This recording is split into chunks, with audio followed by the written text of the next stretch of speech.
Bismillahirrahmanirrahim. Assalamualaikum warahmatullahi wabarakatuh. Alhamdulillah, salatu wassalamu ala rasulillah wa ala alihi wa sahbihi wa man walah ma'ba'd.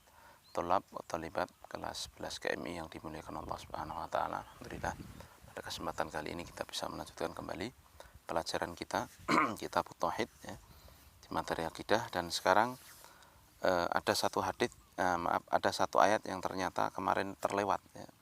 Terlewat karena mungkin pembatasan buku saya agak berubah.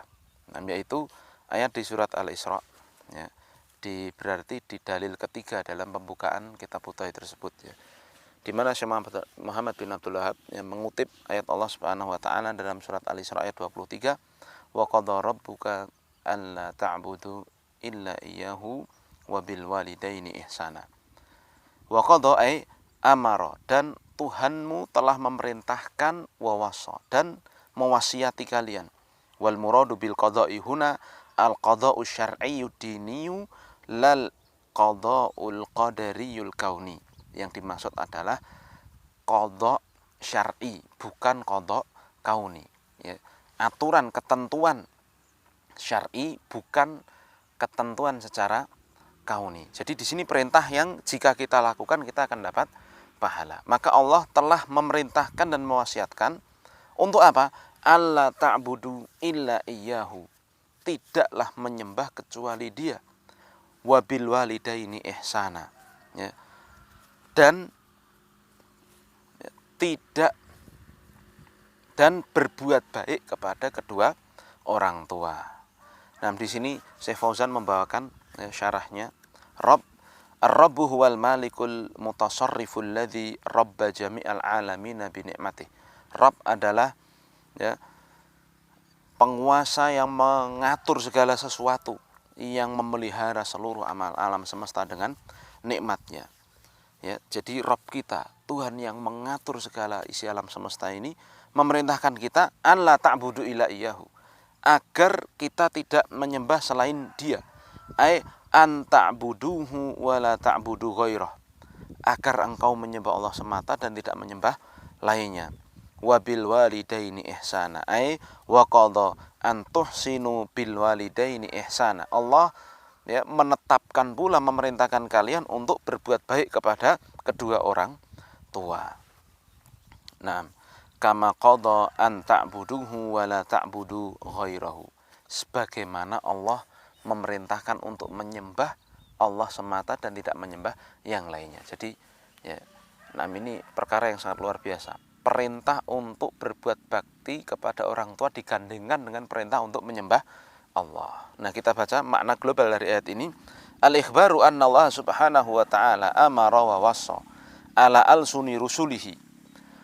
Ya, di sini terdapat pengkabaran bahwa Allah subhanahu wa ta'ala memerintahkan dan mewasiatkan melalui lisan-lisan para rasul an ya'buda wahdahu, an yu'bada wahdahu duna ma siwah, agar Allah itu adalah satu-satunya yang disembah, bukan selainnya. Wa an yuhsinal waladu ila walidayhi ihsana bil qawli wal fi'li, dan seorang anak hendaklah berbakti kepada kedua orang tuanya, baik dengan ucapan maupun dengan perbuatan. Wala yusi'u ilaihima, dan tidak boleh seorang anak itu berbuat jelek kepada kedua orang tuanya. Li'anna humal ladzani qama bitarbiyatihi fi hali sigharihi wa dha'fihi, karena kedua orang tuanya itulah yang merawat dia, yang menumbuhkan dia, yang mendidik dia ketika dia masih kecil dan tidak mampu, ketika masih lemah, hatta qawiya washtadda, sampai dia kuat, sampai dia bisa menegakkan urusan-urusannya sendiri. Nah, Masya Allah ya. Jadi marilah ya kita itu ya, berbuat baik kepada orang tua, karena memang kitalah aset dari orang tua ini. Nabi dalam satu hadis yang sangat jelas sekali menyebutkan idza matal insanu in qata'a anhu amaluhu illa min thalath. Jika seorang mati terputus semua amalannya kecuali dari 3 perkara. Yang pertama adalah waladun solihun yad'ulah, anak soleh yang mau mendoakan orang tuanya. Karena memang begitu disebutkan oleh para ulama, diantaranya Syekh Utsaimin syarah terhadap hadis ini ya, bahwa mungkin orang itu selain anaknya, kalau bapak ibunya mati, kalau orang tuanya mati, paling ingat sehari 2 hari seminggu, mentok setahun sudah. Bahkan berlaku bagi suami istri. Mama begitu. Ya. Ini kata para ulama ya. Jika istrinya meninggal, mungkin sebulan masih ingat, 2 bulan masih ingat, setahun masih ingat mungkin. Tapi setelahnya itu sudah bisa nikah lagi mungkin kan begitu. Sama juga nanti ya, yang istri ditinggal meninggal suaminya, mungkin bisa jadi begitu. Ya, setelah setahun atau 2 tahun bisa menikah lagi. Tapi kalau sama urusan sama orang tua, Masya Allah, anak yang berbakti sama orang tuanya sudah meninggal 30 tahun yang lalu pun, kalau dia orang yang benar-benar ya, berbakti kepada orang tua, ya, dia akan benar-benar ya, ingat kepada orang tua dan mendoakannya. Nah, ya, bahkan ya, di Adabul Mufrad ya, saya Adabul Mufrad kumpulan tentang adab-adab yang mulia yang ditulis oleh Al-Imam Al-Bukhari rahimahullah taala. Beliau membawakan satu hadis ya tentang kisahnya Abdullah bin Umar. Yang sahabat Abdullah bin Umar pernah melihat ada seorang menggendong ibunya. Ya. Lalu keliling tawaf ke Ka'bah itu.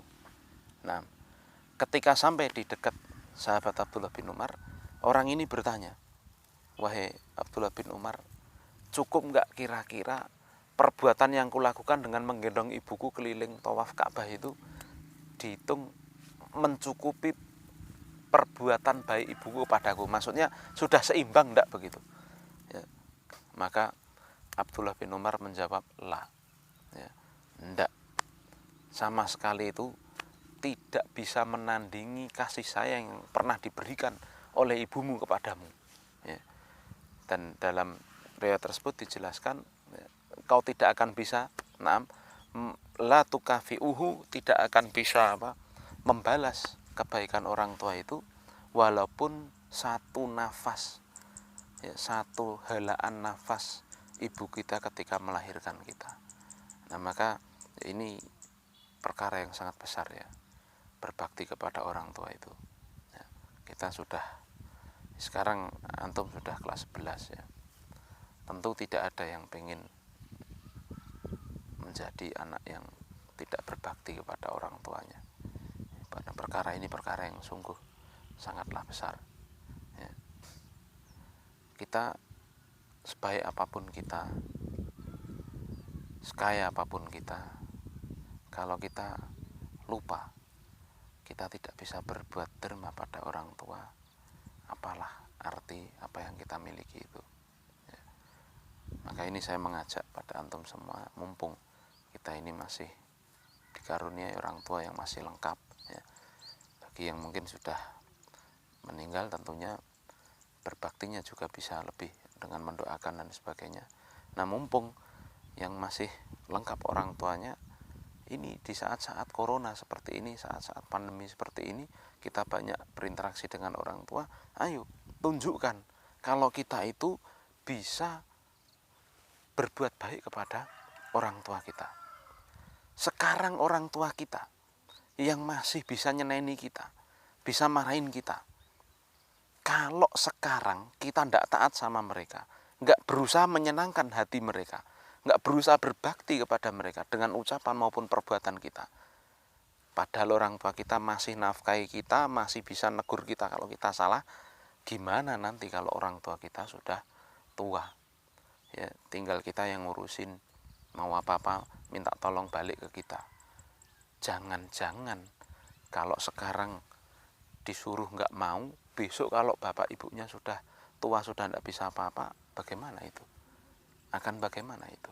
Wong sekarang saja yang masih sehat, segar, bugar, tidak mau taat pada orang tuanya, besok kalau orang tuanya sakit, nah bagaimana? Nah, maka marilah ya, kita sekali lagi ini ya, di antara syarah terhadap ayat ini, para ulama menyebutkan ini ayat yang menunjukkan betapa besarnya perintah Allah untuk bertauhid dan berbakti kepada orang tua. Karena perkara berbakti pada orang tua digandengkan dengan perintah untuk menyembah Allah. Jadi ini perkara yang sangat besar. Nah, kita kembali pada kitab ya. Keterkaitan kenapa ayat ini dibawakan di awal bab ini, awal pembukaan kitab tauhid ini, anat tauhida huwa akidul hukuk. Ya, bahwa tauhid itu merupakan hak yang paling wajib. Wa aujabul wajibat, dan kewajiban yang paling wajib. Li'annallaha bada'a bihi fil ayat wa la yabda'u illa bil ahammi fal aham. Ya, karena Allah Subhanahu wa taala memulai dengan perintah menyembah Allah di ayat ini ya. Dan Allah ya tidaklah memulai sesuatu kecuali dengan perkara yang paling penting. Nah, jadi intinya kenapa ayat ini dibawakan ke kitab tauhid, karena ada kalimat ya, wa qadha rabbuka alla ta'budu illa iyyahu. Jelas sekali ya. Kita diperintah untuk menyembah Allah, mentauhidkan Allah, menyembah satu-satunya Allah. Demikian faedah yang kita bisa petik dari ayat ini. Yang pertama, anna tauhidah huwa awwalu ma amarallahu bihi minal wajibat. Bahwa tauhid itu merupakan perkara pertama yang Allah perintahkan. Wa huwa awwalul huquqi alwajibati 'alal abdi. Dan dialah tauhid adalah hak yang paling wajib untuk ditunaikan ya, seorang hamba. Nah, lalu yang kedua, ma fi kalimati la ilaha illallah. Ya, ayat ini mengandung apa yang dikandung dalam kalimat la ilaha illallah minan nafi wal itsbat. Ada nafi dan itsbatnya. Fa fiha dalilun ala anna tauhid la yaqumu illa ala nafi wal itsbat. Maka ini menunjukkan bahwa tauhid itu tidaklah tegak kecuali dengan dua perkara ini sekaligus, yaitu nafi dan itsbat. Nafyul ibadati amma siwallah wa itsbatu halillah kama sabaqa. Yaitu menafikan seluruh ibadah dari selain Allah dan menetapkannya hanya kepada Allah semata. Ayat ini kan jelas. Allah mengatakan wa qadha rabbuka alla ta'budu illa iyyahu. Jadi di sini ada nafi, ada itsbat. Ya. Itsbatnya di awal dulu. Dan Allah memerintahkan kalian supaya menyembahnya semata. Ini kan itsbat.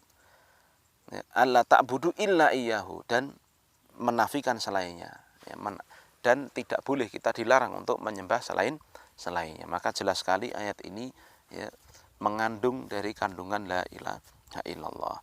Lalu faedah ketiga, azamatu haqqil walidain, besarnya hak dua orang tua. Haitsu atafa haqqahuma ala haqqihi wa jaa fil martabati tsaniyah. Ya. Di mana Allah menyandarkan, Allah mengatofkan, menggandengkan hak kedua orang tua ya, dengan hak Allah Subhanahu wa taala ya. Dan di sini hak orang tua datang pada level yang kedua, yaitu apa? Setelah menyembah Allah wajib berbuat baik kepada orang tua ya. Beberapa saat yang lalu saya ketemu salah seorang wali santri KMI ya. Nah, Masya Allah ya, saya ternyuh gitu dengan perjuangannya, Masya Allah, di pasar ya, jualan ya. Nah, ya semoga ya hati saya pengen berdoa begitu aja ya, mendoakan nih semoga anaknya bisa membanggakan orang tua baik di dunia maupun di akhirat ya. Karena tujuan kita emang akhirat Allah Subhanahu wa taala. Dan orang tua antum sama sekali kan nggak pernah ya, mengeluh ya. Mungkin ada yang jualan di pasar dari pagi sampai sore cuman laku berapa, besok mikir dagangannya ini bagaimana, nanti malam keliling lagi dijualkan untuk hanya membiayai antum, ngasih makan, ngasih ini, ngasih itu dan sebagainya. Nah, ya maka tepatlah saatnya sekarang ya, kita berusaha berbuat baik kepada orang tua kita. Dan disebutkan oleh para ulama cara berbuat baik ya, untuk kedua orang tua ini dengan segala apa yang bisa kita lakukan ya, baik dengan ucapan kita, perbuatan kita, doa kita ya, dan semua perkara yang mendapatkan kebaikan dunia dan akhirat bagi orang tua kita. Kita saat ini mungkin belum bisa ya ngasih imbalan duniawi pada orang tua kita, tapi kita minimalnya mendoakan. Dikongkon ya sing sregep ya, jangan sampai lagi udah SMA kok tidur terus pegang HP, bangetan itu ya, bangetan. Yang perempuan apalagi begitu ya, bangetan. Kalau cuman tidur aja itu bangetan sekali, apalagi nonton film Korea waliyadzubillah, itu nambahi dosamu sendiri plus dosanya orang tua kalau memang orang tuanya lalai dari mengingatkan. Jadi harusnya kalau sudah tahu rumahnya kotor ya dibersihkan, ya, tahu cucian piringnya menumpuk ya diambil, ya, tahu mungkin bisa bantu bapaknya apa sedikit bantu gitu ya. Nah, jangan sampai kemudian malah sembunyi terus di kamar. Alasannya daring, belajar dari online, ya. Tapi ternyata nah, nggak tahu, ya, hanya Allah dan antum yang tahu tentunya. Ya maka marilah ya kita berusaha membalas keringat, setiap keringat yang turun dari usaha jerih payah bapak ibu kita dalam mendidik kita, menyekolahkan kita, mendoakan kita terus-terusan, ya, agar kita itu baik dunia dan akhirat kita. Ya, maka di sini jelas sekali Allah Subhanahu wa taala mengagumkan sekali, ya, perbuatan berbakti kepada orang tua. Lalu yang keempat, wujubul ihsani ilal walidaini bi jami'i anwa'il ihsani li'annahu lam yakhussa naw'an duna nau'in. Syekh Fauzan mengatakan faedah keempat dari ayat ini, wajibnya berbuat baik kepada kedua orang tua dengan seluruh jenis kebaikan. Karena di ayat ini Allah tidak menyebutkan, tidak mengkhususkan satu jenis kebaikan saja. Maka seluruh kebaikan, baik ucapan, perbuatan, doa yang bisa membawa kebaikan dunia dan akhirat orang tua kita berikan kepada orang tua kita. Nah, dan sekarang saya sudah katakan tadi, kita perlu latihan untuk berbakti tersebut. Ya sudahlah cukup waktunya. Antum yang dulu sering membuat bapak ibunya nangis, yang dulu sering membuat bapak ibunya jengkel, ini ke depan harus lebih baik lagi. Aku ini adalah calon, ya, kader Islam yang baik. Tunjukkan seperti itu. Ya. Jangan sampai terus terpuruk dalam kejelekan, waliyatubillah. Ya, kalau memang masih memelihara perkara-perkara yang tidak baik, ya, sukanya ini itulah, ya, perlu kita tinggalkan. Karena mau tidak mau, antum itu akan terus membawa nama orang tua antum. Ya, saya mungkin pernah contohkan di kelas, ya. Ada anak, anak SMA digebuki gara-gara hanya nuntun sepedanya temennya. Dikira maling. Nanti yang diseret-seret sampai polisi itu bapaknya. Bayangkan itu. Padahal hanya salah paham. Jadi kita berbuat itu ternyata membawa dampak bagi orang tua pula. Ya. Dan sekarang, zaman sekarang, ya Masya Allah, anak-anak muda zaman sekarang, ya begitu. Banyak sekali yang justru menambah beban orang tua. Nah, ya berbuat seperti itulah, ya, pemuda-pemudi dolan rono rene mbuh kancane sapa. Nah, dan itu semua menyeret orang tuanya. Masya Allah. Maka jangan sampai kalau kita tidak bisa, ya, mengajak tidak bisa memberi kebaikan secara material, ya, kita berikan kebaikan secara yang tidak terlihat, menyenangkan orang tua, mendoakan orang tua. Ini harus kita upayakan. Lalu yang terakhir, ya, yang kelima, tahrimu uquqil walidain, haramnya durhaka kepada orang tua. Dan dalil-dalilnya sangat banyak sekali, dan mungkin pernah kita kaji di kajian Adabul Mufrad, ya, di ketika kita masuk, dan nanti kalau memang kita diberikan kesempatan insya Allah akan kita lanjutkan lagi kajian tersebut, ya, karena memang pentingnya kita berbuat baik kepada kedua orang tua kita. Ini satu bab ataupun satu ayat yang semoga menggugah kita untuk kita menyembah Allah semata. Dan saya lebih banyak tadi menyinggung tentang berbuat baik pada orang tua, karena ternyata banyak, ya, di masa pandemi ini yang orang tuanya juga bingung ngurusin anaknya di rumah, ya. Maka jangan sampai, ya, antum itu menambah beban orang tua antum, ya. Minimalnya antum harus bangkit untuk bisa membahagiakan dengan cara yang kira-kira terbaik yang bisa antum lakukan di masa-masa yang masih saat ini pandemi masih bergejolak di tanah air kita. Taib subhanakallahumma bihamdika asyhadu an la ilaha illa anta astaghfiruka wa atubu ilaik. Assalamualaikum warahmatullahi wabarakatuh.